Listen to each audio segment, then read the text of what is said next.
Aye, and that was Albatross by Fleetwood Mac. Now, we've had a couple more people call in, and I've been on the internet during the show, and this whole thing looks like it could be an albatross or two have come to Seaton. Now, this might sound quite silly, but there was a case where an albatross went, because they normally only fly around the southern hemisphere. There was a case where an albatross came to the north of Scotland, and yes, and it was, for some reason it was going off course and got lost, and it would fly around Scotland looking for a mate, and of course couldn't find one, and a lot of people became concerned about how they could help this albatross. So it can happen. An albatross or more have come to Seaton. However, that's not exactly the case, is it? Well, yeah, I think what's happened is, I think the people in Seaton have got a very good sense of humour, and I think what we're talking about is Operation Bigfit, which has been a fantastic public art project by the Seaton Art and History Group, who have been working undercover for months now, and have managed to keep the whole thing secret, creating a sort of myth for Seaton, the Seaton area. It all started, I think, about 8 months ago, when they went to Scottish Sculpture Workshop and had the chance to engage with different artists and look at their practice and find out about public art, and how it doesn't have to be about figures, it can be about performance, it can be about many different things, and many artists approach it differently. And through all those discussions and all the time they spent talking with each other and with Margaret Stewart, they came up with this fantastic project, which was to create the myth of wildlife in Seaton, about wildlife in Seaton, and spent months preparing lots of elements of the project, which were the nest, a huge nest. I think, Jim, you were involved in that, weren't you, Jim? And how did you go about that? How did you go about deciding about the nest? Well, just came up and sort of lumped in. We built up a hay and clay and let it settle, and had it more and built it up and made the eggs.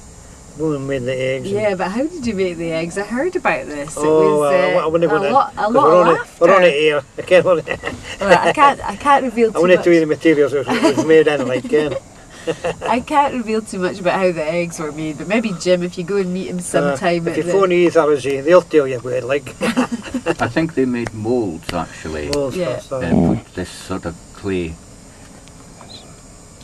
Yeah, they made these. They poured plaster into clay into moulds, and made these fantastic eggs for the nest, and managed to, as Jim said, made this huge nest, quite heavy. Oh yes. Came back to our building in Whitespace, and Margaret and the group and Adventure Aberdeen took by canoe the nest to the centre of a small island in the River Don. And don't worry, we passed all our health and safety checks for that one, and left it there, and have been waiting and feeding the story. Jim, you were involved in sort of feeding the story locally and spreading the rumour and the myth, weren't you? Yeah, so I just tell them, he said, what's your head in today? I said, oh yes, I've seen it flying, it's bigger than seagulls. So not content with just making the egg and the nest, they went to create enormous bird droppings out of yogurt and spinach.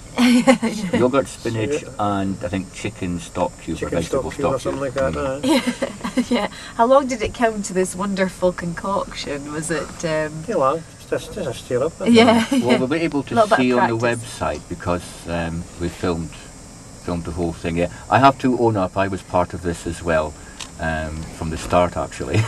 Yeah.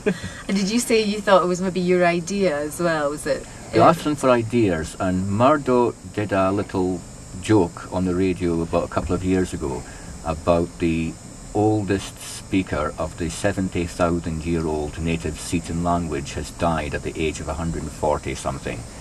It's just a silly little spoof thing he said, and I thought, this sounds really funny. Why don't we do some strange conspiracy, and we can have people geographical survey people going over the links and finding a huge pyramid under the links, and we can say that Seaton was the capital of North Atlantis. But I think we all decided that was a little bit too far-fetched, and people would say hoax immediately. And then the rest of the group started chipping in with more sensible ideas. I think that's the story behind the conception of the project, and it was a kind of group decision, I think, that a large bird. Originally it was going to be a 20-foot giant seagull, but again we thought, you know, people are going to be a bit fly on this one, so we ended up with an albatross. So yeah, and I think the bird had a link to an earlier project in Seaton that you were involved in, which has a the totem pole. If anybody goes down to Seaton, they'll know that totem pole has a seagull on the top. So there was a link with that as well. And the group went out last week or the week before, just dressed up under disguise as the Grampian Ornithological Society, and were seen to be looking in the air with their binoculars and waiting for... That was Saturday morning, right? Yes, So they'd been out really early morning, 6 o'clock in the morning, doing everything under dark, so that people didn't see and were not